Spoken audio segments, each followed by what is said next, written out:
บัดนี้วันที่13มิถุนายนพศ2568เป็นวันที่44ที่ข้าพเจ้าในณพระพรหมพิรมเมือง188ขอถวายเสียงสวดสาธยายพระสูตรพระปริยัติมนต์ต่างๆถวายเป็นพุทธบูชาธรรมบูชาสังฆบูชาและอาจาริยบูชาแด่ครูบาอาจารย์ทั้งหลาย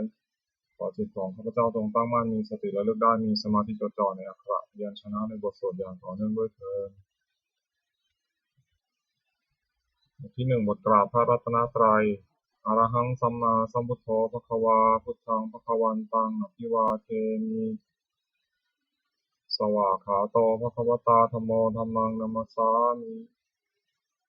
สุปฏิปันโนภควโตสาวกสังโฆสังฆังนามามิบทที่2บทบูชาพระเพรีพินาศอะระหังสัมมาสัมพุทโธสุทิรังปรินิพพุโตคุเนหิภรมโนทานิปารามิหิจาทิสติยาวชีวังอะหังพุทธังธัมมังสังฆังสารนังคโตปุเชมิรัตนตยังธัมมังจารามิโสตินาบทที่3บทสวดชุมนุมเทวดาสมันตาจักกาวาเรสุอัตราคัจฉันตุเทวตาสัทธมังมุนิราชสสะสุนันตุสัทธาโมคคทังสัพเพกาเมจารูเปคิริสิกขารตเตจันตาริเขวิมาเนทิเปรเทจักขเมตารุวนาคหาเนเกหาวัตถุมิเขเตภูมาจายันตุเทวาชาลถะลวิสัมเมยัคขะคันทพนาคาติทันตาสันติเกยังมุนิวารวาจนังสาธุโวเมสุนันตุธรรมสสวนากาโลยัมปทันตาธรรมสสวนากาโลยัมปทันตาธรรมสสวนากาโลยัมปทันตาบทที่4บทสวดปุพพะภาคะนามการนะโมตัสสะภะคะวะโตอะระหะโตสัมมาสัมพุทธัสสะนะโมตัสสะภะคะวะโตอะระหะโตสัมมาสัมพุทธัสสะนะโมตัสสะภะคะวะโตอะระหะโตสัมมาสัมพุทธัสสะบทที่5บทสวดไตรสรณคมนปาฐะพุทธังสรณังคัจฉามิธัมมังสรณังคัจฉามิสังฆังสรณังคัจฉามิทุติยัมปิพุทธังสรณังคัจฉามิทุติยัมปิธัมมังสรณังคัจฉามิทุติยัมปิสังฆังสรณังคัจฉามิตาติยัมปิพุทธังสรณังคัจฉามิตาติยัมปิธัมมังสรณังคัจฉามิตาติยัมปิสังฆังสรณังคัจฉามิบทที่6บทสวดสัจจะกิริยาคาถานัตถิเมสรณังอัญญังพุทโธเมสารนังวรังเอเตนะสัจจวเชนะโสติเมหตุสัพพทานัตถิเมสารนังอัญญังธัมโมเมสารนังวรังเอเตนะสัจจวเชนะโสติเมหตุสัพพทานัตถิเมสารนังอัญญังสังโฆเมสารนังวรังเอเตนะสัจจวเชนะโสติเมหตุสัพพทาบทที่7บทสวดติรัตตานาปานามคาถาพุทธังนะเมรัตนาภูตะสรีระจิตตังธัมมังนะเมรัตนาภูตะวิสุทธิสารังสังฆังนะเมรัตนาภูตะสุสีรทิฏฐิเอตังนะเมติรัตนังรัตนตยาวหังสัมมาสัมโมสริตะวัตถุวิเศษภูตังอัญโยยานยุตตะคุณโยคะวะสัปปะวัตตังอสุมิตยัมหิติตเทวะยถาติทันเทเอกังวินาศทิตาเรสัมมสัมภเวนะโลเกกทาจิจาจิเรนจาปาตุปูตังคัมภีรยานวิสยังอติพุทธสัทถังวินยูหิปันติตะชะเนหิวิชัญญรูปังโลกัมหิเกหิจิกทันจุปาลพนิยังเจสัญจิสุทธุวิธิตังคุณกายตายะนาเมหิเยวาชนตายะสุวิสุตัมปิสมุปปัสสตังมนสิสุทธะปัสสาทฐานังปุญญติกานะมะสามุตตมะปุณณภูมังทุกขาปโมจนะมุขาสรนังคตานังปูชาระเหสุปรมังอภิปูชนายังนิพพานะสัจฉิกิริยายุปะนิสสายถังสัมมากิเลสัมมะละโสธนสิทธิยาจะสาธุหิอัตถกุสเลอุปเสวนียังปาเนหิจาปิสรนังคัมมานิยะเมวะปัสมาหิตังติรัตนังสรนังคตัมหะสติมพิวังคานาเนสุนัมมัสสมานาปูเชมาจาปิสัสสตังสุปะสันนาจิตตาตัฏฐานุปาริจาริยาสทารตาจะปุญเยนะตัฏฐะสุกะเตนะสุขีภเวมุเตเชนะตัสสะจะสทาติสุวัตถิโหตุโยเจธาธรรมวินะยัมหิปานามะภูโตโลกุตราภิสมโยนิยโตสุโพชังตัสโสปานิสยะจยายะอายัมปิโหตุวัตถุตเยปริจิโตสุปสาทการโร บทที่8นามาการาสิทธิคาถาโยจักคูมาโมหามาราปะกัตโถสามังวะพุทโธสุขโตวิมุตโตมารัสสาปาสาวินิโมจยันโตปาเปสิเขมังชนะตังวินัยยังพุทธังวรันตังศิรสานามามิโลกัสสานาถันจะวินายะกันจะปันเตชะสาเตชยสิทธิโหตุสัพพันตรายาจาวินาสเมตุธัมโมทัชโชโยวิยตัสสะสัตถุอเสสิโลกัสสะวิสุทธิมัคคังนิยานิโกธรรมะทรัสสะธารีสาตาวโหสันติกโรสตินโนธัมมังวรันตังศิรสานามามิโมหะปทารังอุปสันตทาหังตันเตชะสาเตชยสิทธิโหตุสัพพันตรายาจาวินาสเมตุสัทธรรมเสนาสุขตานุโคโยโลกัสสะปะปูปะกิเลสะเชตาสันโตสยังสันตินิโยชโกจะสวากขาตธัมมังวิทิตังกโรติสังฆังวรันตังศิรสานามามิพุทธานุพุทธังสัมมสีรทิฏฐิกันเตชะสะเตชยสิทธิโหตุสัพพันตารายาจาวินาสเมตุบทที่9บทสวดนะโมการอัตถกคาถานะโมอะระหะโตสัมมาสัมพุทธัสสะมหิสิโนนะโมอุตตมะธรรมสสะสวากขาตเสวะเตนิทะนะโมมหาสังฆสสาปิวิสุทธิสวิสุทธาสีราทิฏฐิโนนะโมโอมายารัตนะโมโอมาปายารัตถัสสะรัตนัตยัสสะสาธุกังนะโมโอมากาทีตัสสะตัสสะวัตถุตยัสสปินะโมการะปะภเวนะวิคัสสันตุปัทวานะโมการานุภาเวนะสวัสดิโหตุสัพพทานะโมกาลัสสะเตเชนะวิคิมหิโหมิเตชะวาบทที่10บทสวดมหาสมัยสูตรเอวัมเมสุตังเอกังสัมมยังภควาสักเกสุวิหารติกัปปิลวัตถุสมิงมหาวเนมหาตาภิกขุสังเฆนะสัทธิวัจจามเตหิภิกขุสเตหิสัพพิเหวะระหันเตหิทัสสหิจาโลกัสสะตุหิเทวตาเยปุเยนะสันนิปติตาโหติภควันตังทัสสนายะภิกขุสังฆัญจะอัตถโขจตุนังสทาวาสกายิกานังเทวานังเอตัทโหเสยังโขภควาสักเกสุวิหารติกัปปิลวัตถุสมิงมหาวเนมหาตาภิกขุสังเฆนะสัทธิวัจจามเตหิภิกขุสเตหิสัพพิเหวะระหันเตหิทัสสหิจาโลกัสสะตุหิเทวตาเยปุเยนะสันนิปติตาโหติภควันตังทัสสนายะภิกขุสังฆัญจะยันนูนะมะยัมปิเยนะภควาเตนุปัสสังกามายามะอุปสังกามิตวาภควโตสันติเกปัจเจกคาถาทัสสยมาติอัตถโคตาเทวตาสายถาตินามาพละวาปุริโสสัมมันตังวาปะหังปสารยะปสาริตังวาพหังสัมมิชยะเอวะเมวะสุทาวาเสสุเทเวสุวันตาระหิตาภควโตปุระโตปาตุระหังสุอัตถโคตาเทวตาภควันตังพิวาเทตวาเอกมันตังอัตถังสุเอกมันตังพิตาโขเอกาเทวตาภควโตสันติเกอิมังคาทังอาภาสิมหาสมโยปวานะสมิงเทวกายาสมาคตาคาตัมหะอิมังธรรมะสมยังพิตาเยวะอปราชิตาสังคันติอัตถโขอปราเทวตาภควโตสันติเกอิมังคาทังอาภาสิตัตตะพิทวสมาทหังสุติตังอัตโนชุกามกังสุสารถีวะเนตานิฆะเหตวาอินเทยานิรักขันติปันติตาติอัตถโขปราเทวตาภควโตสันติเกอิมังคทังอัพพสิเชตวาคีรังเชตวาปริทังอินทคีรังโอหัจจมะเมชาเตจารันติสุทาวิมาราจักขุมตาสุทันตาสุสุนาคาติอัตถโขปราเทวตาภควโตสันติเกอิมังคทังอัพพสิเยเกจิพุทธังสรณังคตาเสนเตทมิสันติปายปุญปะหายามนุสังเภหังเทวกายังปริปุเรสันติติอัตถโคภควาภิกขุมันเตสีเยปุเยนะภิกขเวทัสสสุโลกัสสตุสุเทวตาสนิปติตาโหติตถาคตังทัสสนายะภิกขุสังฆัญจายเยวิเตภิกขเวอหิสุงติตามัทนังอรหันโตสัมมาสัมพุทธาเตสัมปิภควันตานัยตปรมาเยวะเทวตาสนิปติตาเหสุงสยถาภิมัยหังเอตาระหิเยวิเตภิกขเวปุริสันติอนาคตามัทนังอรหันโตสัมมาสัมพุทธา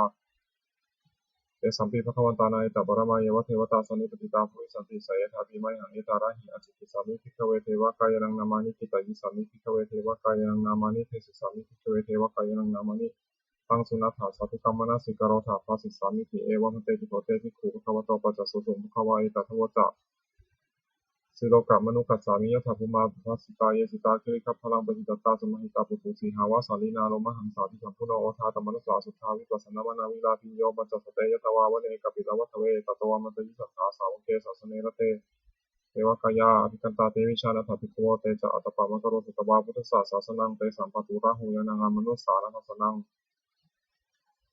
อัปเปเก สตมัทธคุงสหัสสังอัฏฐาสตริงสตังเอเกสหัสสานังอมนุสสานังมัทธสงอเปเกนันตามัทธคุงทิสาสัพพะพุตตาหุงกันจัสสัพพังอภิยยาวะวะคิตาวานะจักขุมาตโตอมันเตยิสัทธาสาวกเกสัสเนระเตเทวกายาภิกันตาเตวิชานาถาภิกขโวเยวะหังคิตายิสานิทิระหิอนุปุปโส สัตตสหัสสาวยะขาภูมากปิลวัฏวายอิมันโตชุติมันโตวันนวันโตยะสัสสิโนมทัมมนาวิกาวมิกุนังสมิติงวนังชะสหัสสาเหมวตายะขานันตวันนิโนอิมันโตชุติมันโตวันนวันโตยะสัสสิโนมทัมมนาวิกาวมิกุนังสมิติงวนังสัตตกิรติสหัสสายะขานันตวันนิโนอิมันโตชุติมันโตวันนวันโตยะสัสสิโนมทัมมนาวิกาวมิกุนังสมิติงวนังอิเจเตโสรัสสหัสสายะขานันตวันนิโนอิมันโตชุติมันโตวันนวันโตยะสัสสิโนมทัมมนาวิกาวมิกุนังสมิติงวนังเวสาวิตาปัญจสัตตายะขานันตวันนิโนอิมันโตชุติมันโตวันนวันโตยะสัสสิโนมทัมมนาวิกาวมิกุนังสมิติงวนังปุถิโรราชะโกเวปุรสานิเวสนังพิโยนังสัตตสหัสสังยะขานังปุญิรูปาสติปุถิโรราชะโกโสปะทาสมิติงวนังปุริมันจาทิสังราชาทัตตารัตโถภาษาสติคันทัพพนาธิปติมหาราชายะสสิโสปุตตปิตัสสะพะโหอินทมานามหาพลายคิมันโตชติมันโตวันนวันโตยะสสิโนมทัมมนาวิกาวมิกุนังสมิติงวนังทักขินันจาทิสังราชาวิรุณโหตปัสสะสติกุมพันธนาธิปติมหาราชายะสสิโสปุตตปิตัสสะพะโหอินทมานามหาพลายอิทิมันโตชติมันโตวันนวันโตยะสสิโนมทัมมนาวิกาวมิกุนังสมิติงวนังปัจฉิมันจาทิสังราชาวิรูปักโขปัสสะสตินาคานาธิปติมหาราชายะสสิโสปุตตปิตัสสะพะโหอินทมานามหาพลายอิทิมันโตชติมันโตวันนวันโตยะสสิโนมทัมมนาวิกาวมิกุนังสมิติงวนังอุตารัญจาทิสังราชากุเวโรตปัสสะสติยาคานาธิปติมหาราชายะสสิโสปุตตปิตัสสะพะโหอินทมานามหาพลายอิทิมันโตชติมันโตวันนวันโตยะสสิโนมทัมมนาวิกาวมิกุนังสมิติงวนังปุริมาทิสังทตารัตโถทักขิเนนะวิรุณหโกปัจฉิเนนะวิรูปโขกุเวโรตรังทิสังทตาโลเตมหาราชาสมันตาจตุโรทิสาทัทธลมานาอทังสุวเนกาปิลวัฏเวเตสัมมายาวิโนทาสาคุวันจันติกาสถามายาตุเตนทุเวเตนทุวิภูจาวิภูโรสหจันทโนกามเสโถจักขินุคันทุนิคันทุจะปนาโทโอปมัญโยจะเทวสุโตจะมาตริจิตตเสโนจะทันทโพนโรราชาชโนสโพอาคูปัญจสิกโขเจวะติมพโรสุริยะวัชสาเอเตจันเยจาราชโนคันทภาสหาราชุพิโมทมานาวิกาวมิกุนังสมิติงวนังกัถาภูนัมภาษานาคาเวสาราสหตัจจกากัมภาลสัตตราคูปยคาสหายาติปิยามุนาทตารัฐาจาคุณคายาสสิโนเอราวันโนมหานาโคสุปะคาสมิติงวนังเยนะคาราเชสหสาหารันติทิพาทิชาปกิวิสุทธิจักขุวิหายาสเตวนามัชฌปตาสิจิตราสุปนาอิติเตสานามังอภะยันตถานาคาราชานามาสิสุปนาโตเขมะมะกาสิพุทโธสานังหิวาจาหิอุปาวะหายันตานาคาสุปนาสารนามะกังสุพุทธังจิตาวชิระหัตเถนะสัมมุทังอสุราสิตาปัตตโรวะสาวะเสเตอิทิมันโตยะสสิโนกาลคันธามหาวิสมาอสุราธนาเวคัสสาเวปจิติสุจิติจาปหาราโทนมุจิสหัสตันจัพลิปุตตานังสัพเพโรจนามะกาสันนิตวะพลิเสนังราหุปัฏฐามุปาคมุงสมัยโยธานิพันเตกุนังสมิติงวนังอาโปจะเทวาปัทวีจาเตชวายโยตถาคมุงวรุณาวรุณาเทวาสมโมทยสสาสหเมตตากรุณากายิกาคุเทวายสสิโนทัสเสเตทิสัทธกายาสัพเพนันนาตวันนิโนอิติมันโตชิติมันโตวันนาวันโตยสสิโนโมทัมมนาวิกามุกุนังสมิติงวนังเวนทุจะเทวาสหรีจะอัสสมาจะทุเอยมาจันทสุปนิสัทเทวาจันทมัคคุปุรกิตาสุริยสุปนิสัทเทวาสุริยมัคคุปุรกิตานะขันตานิปุรกิตวาอาภูมันทาวะหากาวสุนังวาสวเสโตตโตปะคามุลินทโททัสเสเตทัสสะกายาสัพเพนันนาตวันนิโนอิติมันโตชิติมันโตวันนาวันโตยสสิโนโมทัมมนาวิกามุกุนังสมิติงวนังคาถาคูสหภูเทวาชาลามะขิสิการิวาอริตกาจโรชาจาอุมาบุพนิภาสิโนวรุณาสหธรรมาจาอจุตาจาเนชกาสุรายะลชิราอาคูอาคูวสาวเนสิโนทัสเสเตทัสสะกายาสัพเพนันนาตวันนิโนอิติมันโตชิติมันโตวันนาวันโตยสสิโนโมทัมมนาวิกามุกุนังสมิติงวนังสมานามหาสมานามานุสามานุสุตมาคิภาปทุสิกากุอาคูมโนปทุสิกาถากุหารโยเทวายะจารพิตวาสิโนปาราคามหาปาราคาคุเทวายะสัสสิโนทัสเสเตทัสสะกายาสัพเพนันนาตวันนิโนอิติมันโตชิติมันโตวันนาวันโตยสสิโนโมทัมมนาวิกามุกุนังสมิติงวนังสุกาการุมหารุณาอาคูเอคานาสาสหโอทาตะกยหาปะโมขาคูเทวาวิจักขณาสุภามตาหาราคาชามิสกาจายสสิโนทะยังอาคาวิชิโนโยติสาภิวสติทัสเสเตทัสสะกายาสัพเพนันตวันนิโนอิติมันโตชิติมันโตวันนาวันโตยสสิโนโมทัมมนาวิกามุกุนังสมิติงวนังเขมิยาตุสิตายามากาทกาจายสสิโนสัมพิตกาลามะเสถาโชตินามาจาสวานิมานาราติโนอาคูถาคูปรานิมิตาทัสเสเตทัสสะกายาสัพเพนันตวันนิโนอิติมันโตชิติมันโตวันนาวันโตยสสิโนโมทัมมนาวิกามุกุนังสมิติงวนังสัตเตเทวานิกายาสัพเพนันตวันนิโนนามันวายนะคันโฉมเยยันเยสันสาสหะปวุฒาสติมัคคีลาอุคาตินามนาสวังทัคขิมุขตารังนาคังจันทังวะอสิตาติตังสุพรามาปรามโตจาปุตตาอิติมโตสหัสนังกุมารโรติโสจาโสภคาสัมปิติงวนังสหัสสัพพมาโลกาลังมหาพระมาพิติตติอุปปโนชติมันโตพิสมากายโยยสสิโสทัสเสถาอิสราคุปเจกะวะสวัตติโนเตสัญจามสโตอาคาหาริโตปริวาริโต เตจัสสัพเพอภิกันเตสินเทเทเวสัพพะมะเกมาราเสนาภิกามิปัสสะคณะสามันทิยังเอถาคันหาถาพันธถาลชินะพันธวุโธสมันตาปริวาเรถาวาโวมุจิตาโกจินังอิติปถามหาเสโนกันหาเสนังอเปสนิปานินาตระมหัจจสรังกตวานะเพระวังยะถาวะอุสโกเมโคทลายโตสมุชุโกปัฏฐาโสปัจจุทาวติสังคุตโตสยังวเสตันจัสสัพพังอภิญญายาวะวัคคิตวานะจักขุมาตโตอมริสัทธาสาวกเกสาสเนระเตมาราเสนาภิกันตาเตวิชานาถาภิกขโวเตจาตปะมะคารงสุตวาพุทธศาสสนังดิตาราเคหิปกามงเนสังอมัมปิอิเจยุงสัพเพวิชิตาสังฆามาภิยติตายะสัสสิโนโมทันติสหพุเตหิสาวกาเตชะเนสุตติบทที่11บทสวดมังคลสุตตังอเสวนาจะพาลานังปันทิตานันจะเสวนาปูชาจะปูชนียานังเอตามังคลมุตตมังปฏิรูปาเทสาวาโสจะปุเพจากตะปุญญาตาอัตตะสัมมาปานิพิจาเอตามังคลมุตตมังพาหุสัจจันจะสิปัญจาวินัยโยจะสุสิกิโตสุภาสิตาจะยาวาจาเอตามังคลมุตตมังมาตาปิตุปทานังปุตตะภารสัสังฆโห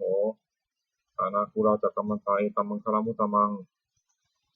ปานัญจธรรมจริยาจะยาตากานัญจสังฆโหอนาวัชฌานิกามานิเอตามังคลมุตตมังอารติวิรติปาปามัชฌปานาจะสัญญโมอปามาโทจะธรรมเมโสเอตามังคลมุตตมังคาราวโจะนิวัตโตจะสันตุติจะกตัญญิตากาเลนะธรรมสสวนังเอตามังคลมุตตมังขันติจะโสวะจะสตาสมนานันจัตทัสนังกาเลนะธรรมสากัจฉาเอตามังคลมุตตมังตโพจะธรรมจริยัญจะอริยสัจจานะทัสนังนิพพานะสัจฉิกิริยาจะเอตามังคลมุตตมังพุทธสาโลกาธรรมิหิจิตตังยสสานะกัมปติอโศกังวิราชังเถมังเอตามังคลมุตตมังเอตาทิสานิกตวานะสัพพะทะมะปาราชิตาสัพพะทะโสติทัสสันติตัมเตสังมังคลมุตตมันติบทที่12บทสวดรัตนปริตยังกินจิวิตตังอิทาวาหุรังวาสเกสุวายังรัตนังปณิตังนโนสมังอธิตถาคเตนะอิทันติวุเทรัตนังปณิตังเอเตนะสัจเจนะสวัสดิโหตุขายยังวิราคังอมตังปณิตังยทัชชกาสักยมุนีสมังหิโตนะเตนะธรรมเมนะสมัติกินจิทัมปีธรรมเมรัตนังปณิตังเอเตนะสัจเจนะสวัสดิโหตุยัมพุทธเศรษฐปริวานายีสุจิงสมาธิมานันตาริกัญญามาหุสมาธินาเตนะสมุนาวิชติทัมปีธรรมเมรัตนังปณิตังเอเตนะสัจเจนะสวัสดิโหตุเยปุคลาทัสตังปัสสัทธาจัตตาริเอตานิโยคานิโหติเตทักขินายาสุขาตัสสะสาวกาเอเตสุตินานิมหาพลานิทัมปีสังเครัตนังปณิตังเอเตนะสัจเจนะสวัสดิโหตุเยสุปาจิตตามนัสสะทันหิรานิกามิโนโคตัมมสสาสนัมหิเตปฏิปัตตามตังวิทัยหารัตถามุทานิพิพุชามนาอิทัมปีสังเครัตนังปณิตังเอเตนะสัจเจนะสวัสดิโหตุขีนังปุรานังนาวังนัตถิสัพพวังอุดัตตัจิตายะติเกภวสมิงเตกิตพิชาวิโรหิฉันทานิมัตติกีรายะถายัมปติโกอิทัมปิสังเครัตนังปณิตังเอเตนะสัจเจนะสวัสดิโหตุที่13บทสวดธรรมบทสังสวะอัตตาหาเวชิตังสยโยยาจายังอิตาราปชาอัตตาทันตัสสะโปสัสสานิจังสัญญะตะจาริโนเนวะเทวนาคันทโปนามาโรสหพมุนาชิตังอปาชิตังกายิราตถารุปัสสะสันตุโนบทที่14บทสวดเกตุตสูตรภาสิตามิทังเตนะภควตาชานตาปัสสตาอรหตาสัมมาสัมพุทธินะเอถาตุมเหมาอนุสสะเวนะมาปารัมมะปะรายะมาอิติกิรายะมาปฏิกะสัมปทาเนนะมาตกะเหตุมานยะคะเหนะมาอาการะปริวิตกเกนะมาทิฏฐินิจจานักขันติยามาภัพพารูปตายะมาสัมมโนโนครุยถาตุเมเหอัตานาวาชานายถาอิเมธัมมาอกุศลาอิเมธัมมาสาวชาอิเมธัมมาวินยูคระหิตาอิเมธัมมาสมตาสมาธินาอหิตายะทุกขายะสังวัตตันติอัฏฐตุเมเหปชะหายาถะยถาตุมเหอัตตานาวชานายถะอิเมธัมมากุศลาอิเมธัมมาอนาวชาอิเมธัมมาวินยูปัสสัทธาอิเมธัมมาสมตาสมาธินาหิตายะสุขายะสังวัตตันติอัฏฐตุเมเหอุปสัมปัชชะวิระวิหะไดยาถาติบทที่15บทสวดอุปเนยสูตรอุปนิยติชีวิตามะปะมายุงชรุปานิตัสสานะเสนตะนาสันติตานาเอตังพยังมรเนเปขามโนปุญญานิกายิราธาสุขาวหานิ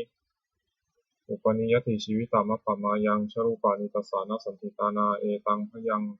มรเนเปขามโนโลกามิสังภาชาเหสันติเปโขโยทากายนะสัญญโมวาจายะอุทาเจตัสสาตังตัสสะเปตัสสะทุกขายะโหติยังชีวมโนปการโรติปุญญัง ธัมโมหเวรคติธรรมจาริงธัมโมสุจินโนสุขมาวะหาติเอสานิสังโสธัมเมสุจินเนนะทุกขติงคัจฉติธรรมจารีสัพเพสังขารานิจจติยถาปัญญยปัสสติอัฏฐานิพิทติทุเขสาวโควิสุทธิยาสัพเพสังขาราทุกขติยถาปัญญยปัสสติอัฏฐานิพิทติทุเขสาวโควิสุทธิยาสัพเพธัมมานัตติยถาปัญญยปัสสติอัฏฐานิพิทติทุเขสาวโควิสุทธิยาบทที่16บทสวดอปันนกชาดกอปันนกัฏฐานะเมเจทุติยังอาหุตักิกาเอตทัญญายะเมทวิตังคันธยาปนกังพหุเวสรนังยันติปัปพาตานิวนานิจะอารามรุขขาเจตยานิมนุสสาพยาตัชิตาเนตังโขสรนังเขมังเนตังสรณามุตตมังเนตังสรณามาคัมมะสัพพทุกขาภพุทธติโยจาพุทธันจาธัมมัญจาสังฆัญจาสารนังคโตจัตตาริอริยสัจจานิสัมมาปัญญายปัสสติทุกขังทุกขังสมุปบาทังทุกขสัจจะอติกมังอริยัญจะอัตถังคิกังทุกขุปัสสะมะคามินังเอตังโขสารนังเขมังเอตังสารณามุตตมังเอตังสารนามาคัมมะสัพพทุกขาภพุทธติบทที่17บทสวดพระเทกรตคาถาทีตังนานวาคะมายะนปฏิกังเขนะคตังบุคคลไม่ควรคำนึงถึงสิ่งที่ล่วงแล้วไม่ควรมุ่งหวังสิ่งที่ยังไม่มาถึงยะทัตติตามปะหีนาตังอัปปตัญจานะคตังสิ่งใดล่วงไปแล้วสิ่งนั้นก็เป็นอันแล้วสิ่งนั้นก็เป็นอันลับไปแล้วและสิ่งที่ยังไม่มาถึงก็เป็นอันยังไม่ถึงปัจจุบันนันจะโยธรรมังตถาวิปัสสติอสังหิรังอสังคุปังปังวิภามนุพรุหเยก็บุคคลใดเห็นแจ้งธรรมปัจจุบันนี้นั้นแย้ไม่ขอดแคลนในธรรมนั้นได้บุคคลนั้นจึงเจริญธรรมนั้นนี้ให้ปกครองเถิดอัจเชวะกิจจามาตัปปังโกชัญญามรณังสุเวพึงทำความเพียรเสียในวันนี้แหละใครเราจะรู้ความตายในวันพรุ่งนั้นหิโนสังขารันเตนะมหาเสนนะมัจจุนาเพราะว่าขอบพิณธรรมธุรัตผู้มีเสนาใหญ่นั้นย่อมไม่มีแก่เราทั้งหลายเอวังวิหาริมาตาปิงอโหรตามตันทิตังตังเวนะเทกรโตติสันโตอจิคเตมุนิติพระมุนีผู้สงบย่อมเรียกบุคคลที่มีปกติอย่างนี้มีความเพียรไม่เกียจคร้านนะครับวันและกลางคืนนั้นแลว่าผู้มีราตรีหนึ่งเจริญด้วยประการฉะนั้นบทที่18บทสวดพินหาปัจเจเวคคณะปาฐาแปลชราธรรมโมหิชรังอนัตติโตเรามีความแก่เป็นธรรมดาจะร่วงพ้นความแก่เป็นไม่ได้พยาธิธรรมโมหิพยาธิอนัตติโตเรามีความเจ็บไข้เป็นธรรมดาจะร่วงพ้นความเจ็บไข้เป็นไม่ได้มรณะธรรมโมหิมรณังอนัตติโตเรามีความตายเป็นธรรมดาจะร่วงพ้นความตายเป็นไม่ได้สัพพิเมติเยหิมนาเป็นหินาภาโววินาภาโวเราจะละเว้นเป็นต่างๆคือว่าเราจะต้องพัดพลาดจากของรักของเจริญใจทั้งหลายทั้งปวงกรรมสโกมิกรรมทายาโทกรรมยุนิกรรมพัทโทกรรมปฏิสารโนเรามีกรรมของตนมีกรรมเป็นผู้ให้ผลมีกรรมเป็นแดนเกิดมีกรรมเป็นผู้ติดตามมีกรรมเป็นผู้พึ่งอาศัยยังกรรมังคริสามิกัลยาณังวาปาปะกังวาตัสสะพยาโททิสามิเราทำกรรมอันใดไว้เป็นบุญหรือเป็นบาปเราจะเป็นทายาทคือว่าเราจะต้องได้รับผลของกรรมนั้นสืบไปเอวังอัมเหหิอภินหังปัจเจเวกิตับพังเราทั้งหลายควรพิจารณาอย่างนี้ทุกวันเถิดบทที่19บทสวดเทวตาอุโยชนะคาถาทุกขปัตตาจนิทุกขาพยาปัตตาจนิพยาโสกปัตตาจนิโสกาโหตุสัพเพตินานิโนเอตาวตาจะอัมเหหิสัมภตังปุญญสัมปทังสติเทวานุโมหันตุสัพพะสัมปติสิทธิยาทานังทัทันตุสัพพยาสีรังรักขันตุสัพพทาภาวนาพิรตาหตุขันตุเทวตาคตาสัพเพพุทธาพระปัตตาปเจกานันจะยมพลังอรหันตานันจเตเชนารักขังวัฏามิสารโสบทที่20บทสวดเทวตาปฏิภาณคาถาขันธรรมยังปฏิภาณคาถาโยพนามเสยาเทวตาสันติวิหาระวาสินีปุเวคะเรโพธิคะเรตหิงตาธรรมทาเนนะภวันตุปูชิตาโสติงกรวันเตทะวิหาระมันทะเลเถราจมัชชานวกาจติโทสารามิกาธานปฏิปาสกาคาขามาจะเทสานิขามาจะอิสราสัปปานภูตาสุขิตาภวันตุเตสราภูชาเยปิจะอันทสัมภวาสังเสทชาตาอัทโวปปาติกานิยานิกังธรรมวรังปฏิจเตสัพเพปิทุกขสากโรตุสังขยังธาตุจิรังสตังธรรมโมธรรมัทราจะปุคลาสังโฆโหตุสมัคโควะอัตตายะจะหิตายะจะอัมเหรัคตุสัตธรรมโมสัพเพปิธรรมจาริโนวุทิงสัมปาปุนายามะธัมเมอริยปะเวทิเตบทที่21บทสวดสัพพะปฏิภาณคาถาแปลขันธรรมยังปฏิภาณคาถาโยพนามเสปุญญสิทธานิกตัสสะยานัญญานิกตานิเมเตสัจจทัคขิโนโหตุสัตตานันตาปะมานกาเยปิยาคุณาวันตาจะไมหังมาตาปิตาทโยทิฏฐาวะเมจาปะยทิฏฐาวาอัญเยมัชฌตเวริโนสัตตาติทันติโรกัสมิงเตภูมาจตุโยนิกาปัจเจกจตุโวการาสังสรันตาภวาภเว ยาตังเยปฏิภานัมเมอนุโมทันโตเตสยังเยจิมังนัปปชานันติเทวะเตสังเวทยุงมยาทินานาปุญญานังอนุโมทนาเหตุนาสัพเพสตตาสัทธาโหตุอาวิราสุขาชีวิโนเขมปะทันจะปะปนตุเตสาสาสิชตังสุภาขอสัตว์ทั้งหลายไม่มีที่สุดไม่มีประมาณจงเป็นผู้มีส่วนแห่งบุญที่ข้าพเจ้าได้ทำในบัดนี้และแห่งบุญทั้งหลายอื่นที่ข้าพเจ้าได้ทำแล้วคือชนเหล่าใดเป็นที่รักผู้มีคุณมารดาและบิดาของข้าพเจ้าเป็นต้นข้าพเจ้าได้เห็นหรือไม่ได้เห็นและสัตว์ทั้งหลายอยู่ที่เป็นกลางและมีเวรการตั้งอยู่ในโลกเกิดในภูมิสามเกิดในกำเนิดสี่มีขันธ์ห้าและขันธ์หนึ่งและขันธ์สี่ท่องเที่ยวอยู่ในภพน้อยและภพใหญ่สัตว์เหล่าใดทราบการให้ส่วนบุญของข้าพเจ้าแล้วขอสัตว์เหล่านั้นจงอนุโมทนาภาลิงเถิดและสัตว์เหล่าใดย่อมไม่ทราบการให้ส่วนบุญของข้าพเจ้านี้ขอเทพทั้งหลายจงแจ้งแก่สัตว์เหล่านั้นเพราะเหตุคืออนุโมทนาบุญทั้งหลายที่ข้าพเจ้าให้แล้วขอสัตว์ทั้งปวงจงอย่ามีเวรอยู่กับสุขเสมอเถิดและจงถึงทางเกษตรเถิดขอความหวังอันดีของสัตว์เหล่านั้นจงสำเร็จเถิดด้วยอนุภาพแห่งสัจจะอธิษฐานอนุภาพแห่งความเพียรและนิสงส์แห่งการบูชาพระรัตนตรัยการสาธยายบทสวดมนต์พระสูตรพระปฏิบัติพระคาถาเหล่านี้ขอความสุขสวัสดิ์จงเกิดมีแก่ข้าพเจ้าขอให้คุณจักรพรรดิทั้งปวงขอให้ข้าพเจ้าเจริญทั้งโลกและทั้งธรรม ขอเทวเทพเทวดาทั้งหลายโปรดอนุโมทนาในการศึกษาเทียนมนต์และธรรมะเหล่านี้เมื่ออนุโมทนาและโปรดอำนวยพรให้แก่ข้าพเจ้าและวัตถุมงคลทั้งสิ่งทั้งที่ได้โดยมูลนิธิสมเด็จพระญาณสังวรวัดบัวนิเวศวิหารตลอดจนวัตถุมงคลทั้งหลายที่สามสิ่งสร้างขึ้นทั้งที่ผ่านมาและที่จะจัดสร้างในอนาคตขอทรงเปลี่ยนด้วยอนุภาพแห่งพระปริตและคำมงคลต่าง